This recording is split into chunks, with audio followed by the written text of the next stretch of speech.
Welcome back to the channel, or welcome if you're new. I just put a bunch of energy into making a pretty good video, I think, but it will never show up on the channel because I somehow managed to accidentally mute myself partway through. That was pretty painful, so lessons for life. Look for the green light on the mic, not the red light. I'm pretty dumb there, but anyway, having said that, let's take a look at the changes to the Bullszat deck.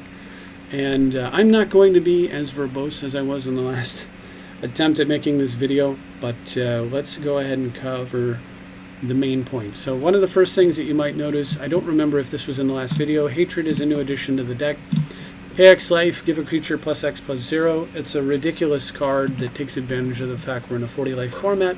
And there's a specific rule that says that if your commander deals 21 points of damage to your opponent, then you win the game. So with a commander that's really hard to block or innocuous looking, has trample and so forth, Hatred can just be a very simple way to end a game that might be a game that you have no hope of winning any other way, or can be a very fast way to win against an uninteractive deck that's trying to combo off and just doesn't have enough tools to stop you.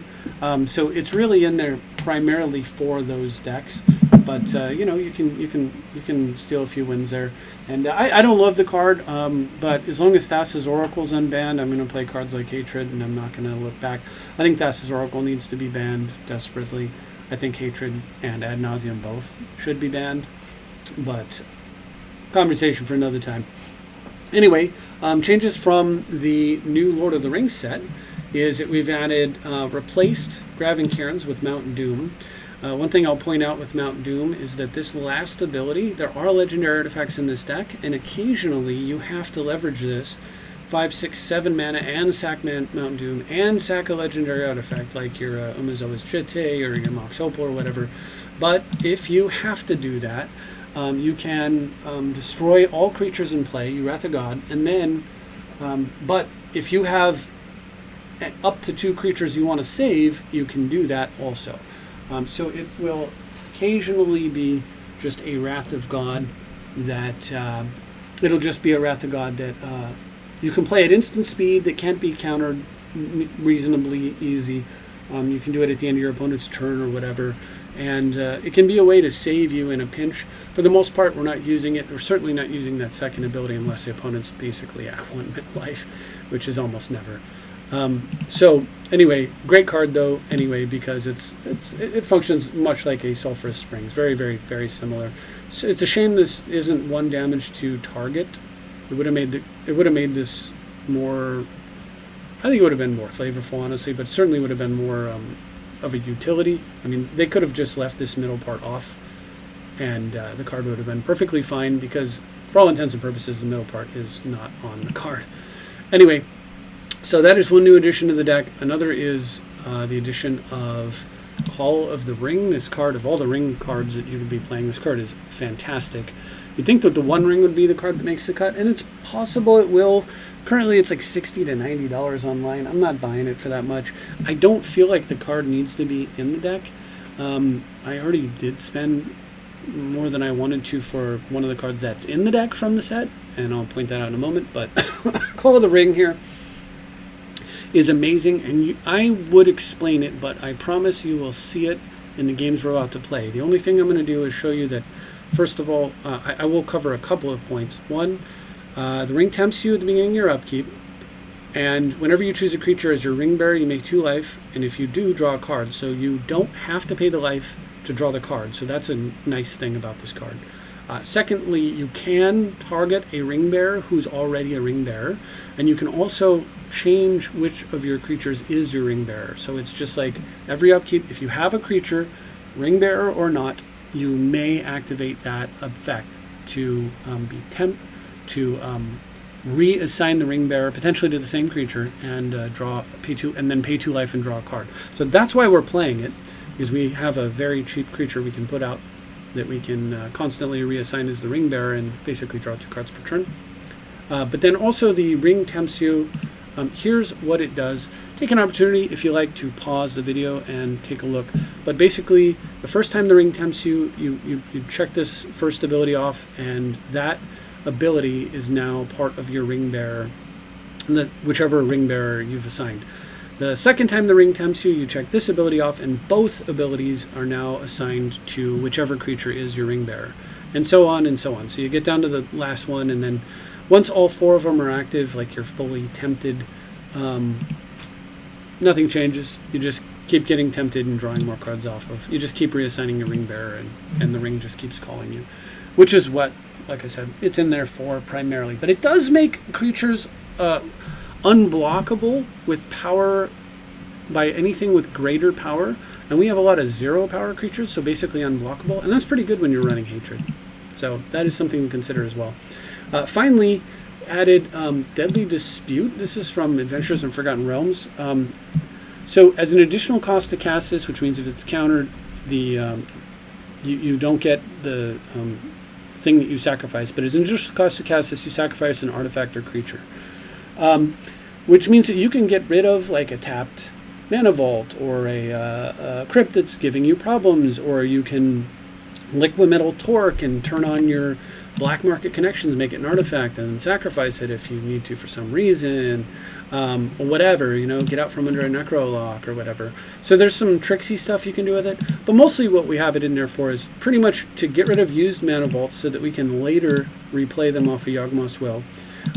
Also to, but mostly, like I said, mostly to play Rog on, and then just eat them, and draw 2 cards, and make a treasure, and ramp while card drawing. And that's it. It's just a very simple, very clean way to do that, with the really nice benefit of allowing you to sacrifice artifacts, as I said, so that, you know, like another really cool play you can do is just, let's say, for example, you have a Winter Orb in play, and almost all of your lands are locked under the orb, and almost all their lands are locked under the orb or whatever, or maybe they've slowly untapped their lands and you haven't. Yeah, you could Deadly Dispute, sacrifice the Winter Orb at the end of their turn, and get a couple cards and a treasure for your trouble, and then you can untap all your lands on your turn. And because the sacrifice is part of the cost, in that case, even if they counter it, the orb is still gone, which is very nice. It's still getting sacrificed. So it's a neat card with lots of little tricks. You can eat an Ugin token and that kind of thing, and just seems really well suited for this deck. It's incidentally a solution if you're looking for one, should you decide to use the One Ring. If the One Ring starts getting out of hand, this is one of the ways you can get rid of your own ring and do it for value. Finally, the last card in here, Orcish Bowmaster. Speaking of the One Ring, this card is a massive punish for somebody trying to use it. They're already taking a ton of damage from the One Ring, and then you flash this thing out and they start like taking even more damage very quickly, and you start shooting stuff on the board, making a giant orc and killing them. This card is really nuts, and I didn't really need to. This is the card that the second most expensive card in the set, actually, and I think this card is probably going to go in every black deck. I keep looking like I'm talking to the mic. I should be talking to the camera. Anyway, so this is probably going to make every black deck, because the card. Well, you'll see, but it's amazing removal, and being it flash and cheap, and it has so much punishing mechanics for card drawing, that it just does like maybe a little too much for the cost, and that a little too much for the cost is what this deck is all about. It's where you need to be in Commander, and this card I think will be, like I said, a staple for Commander. I think every black deck. You're now going to have to fear both Orcish Bowmasters to punish you for card draw and Opposition Agent to punish you for search. This punishes you not as hard as a card like Hull Breacher. This is like how punishing you for card draw should have been made to begin with. This is enough of a punish that makes me want to play it, and it has enough utility if my opponent isn't drawing cards to make me want to use it, to make me able to play it. So I want to play it, and I can play it because of those two things. And then it doesn't have so much power that it just makes me want to build a deck around it and intentionally Wheel of Fortune. Although, if you did that, you would get a 8/8, and you would shoot your opponent for 8, which is pretty darn good. So it's basically Underworld Dreams just for your opponent, other than the first card they draw per turn, which is a really nice thing to have on there to make it kind of a cleaner and more interesting effect. But what a cool card. Anyway, let's take a look You know, actually, boy, having run through the video already once, I will take a look at my results for the day here, and we'll probably highlight just a game or two. Here you can see like the games that I did play today with this specific build. And you can see I did fine. I lost one to I'm a Donkey in a set of 3, and Eggdog jumped in the middle. But I wanted to play out maybe Dakper, the game against Dakper, mostly because the orcs come into play, and you can see how interesting they are and useful I think the card's going to be. I think it's one of the most interesting and unclear. It's unclear how good the card is when you first evaluate it. So here, my opponent's playing Arcanist, and I've got a hand with Lotus that's keepable is great, and I also have Ragavan and stuff. I am going second. My opponent does have Mana Crypt, so this is no like pushover start, but at least I'm able to do something pretty nuts since my opponent also is doing something pretty nuts. So they're fixing their hand up real well. And they run out a Control Magic for Ragavan. Oh, God. So bad, right? For me, like, what a funny card to see in this year. But anyway, hopefully there's no days here or something crazy. They don't have it. Okay. We're going to make a couple of tokens and just make sure. We don't want to lose to Ragavan. And it's very easy to lose to Ragavan. The way you do that is you let him hit you. This deck has so many good cards in it that you just can't let that happen. All right, here I'm going to go for Call of the Ring, and it sticks. Yes. I don't know if it's because opponents are not as familiar with what Call of the Ring does or whatever, but I've had not too much trouble again, like getting the card down. Now they've got an Arcanist that's about to be active. I have Death Cloud, and I could Cloud for 1, but the problem is they've got my Controlled Magic Rag over there protecting their Arcanist from a Cloud for 1. So we're going to get tempted by the ring, so we get this thing. So my Ring Bearer is now legendary. Incidentally, if I didn't point it out, do you notice how the Ring Bearer is legendary? See, it says Ring Bearer legendary. What that means is that there's some other synergy in the deck, because we also run Honor-Worn Shaku, and Shaku lets you tap an untapped legendary permanent to untap Shaku.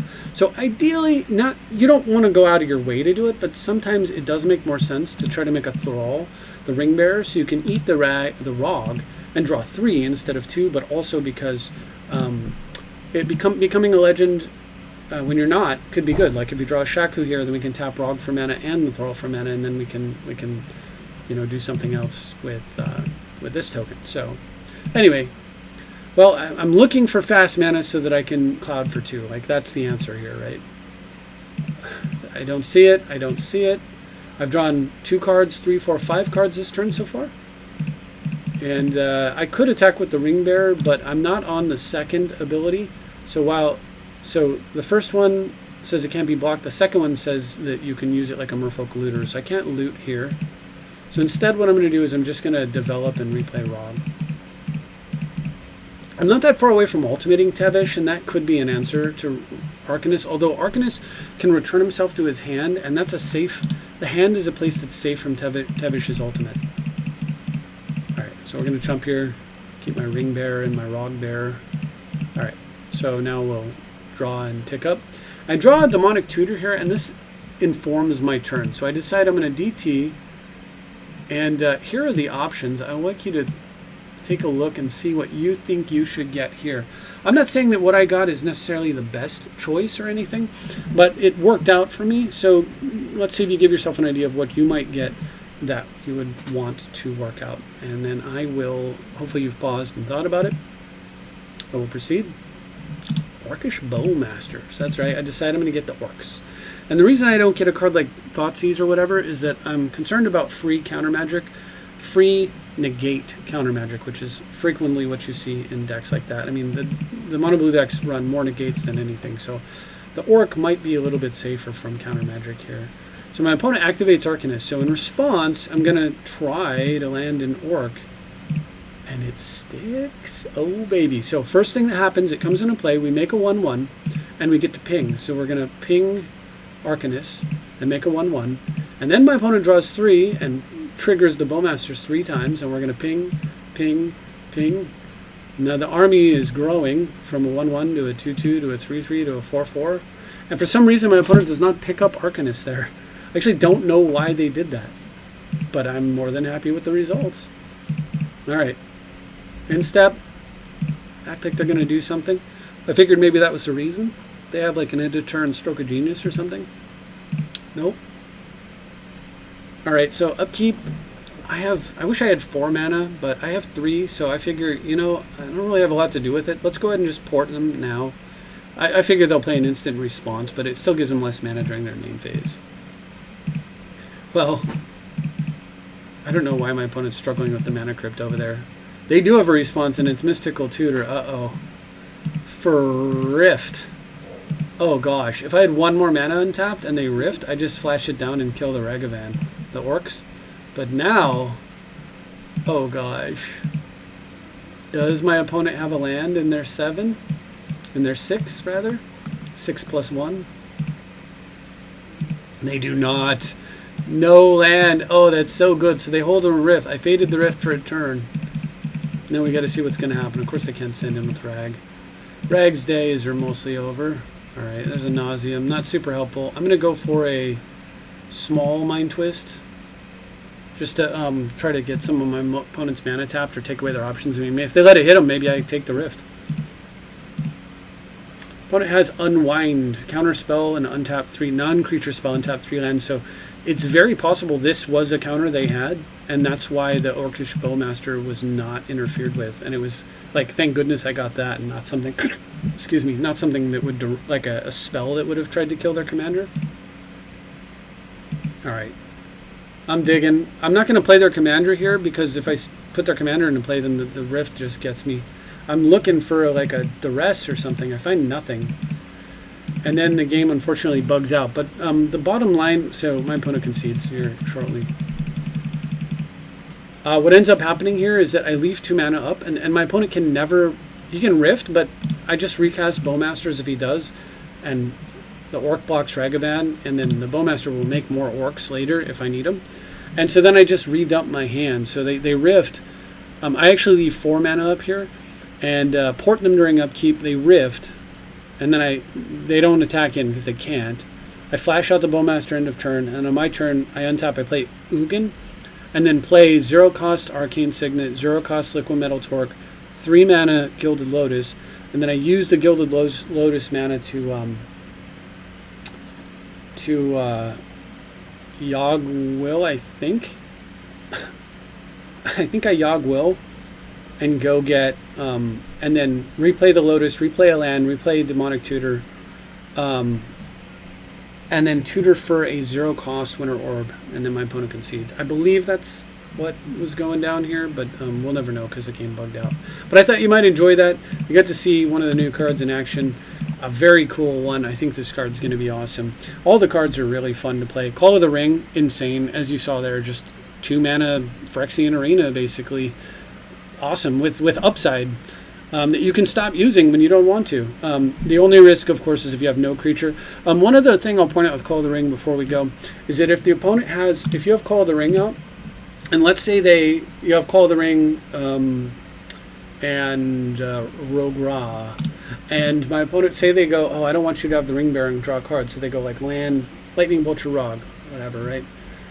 During upkeep, you can put the Call of the Ring's ability on the stack to be tempted, which is separate from choosing a Ring Bearer. It happens when it resolves, not when it goes on the stack. So you put the temptation on the stack, and then you flash in Orcish Bowmasters or activate like Urza's Saga or whatever, or flash in an opposition agent. And then you resolve the temptation, which will then put another trigger on the stack that says choose a Ring Bearer, and at that point you have a creature in play. So you can still draw a card even if you have no creatures in play, which is really cool. So that's all I've got. Hopefully you enjoyed this video. Thank you very much for watching. Next time, hopefully I will not screw up with the sound and you'll have a longer video to watch.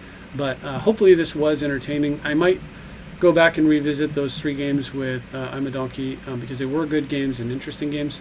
But or we'll just keep playing and we'll see what the future holds. But anyway, that's all I have for now. Hopefully you enjoyed. And let me know what you think of the new cards in the comment. Thank you very much for watching. I'll see you next time.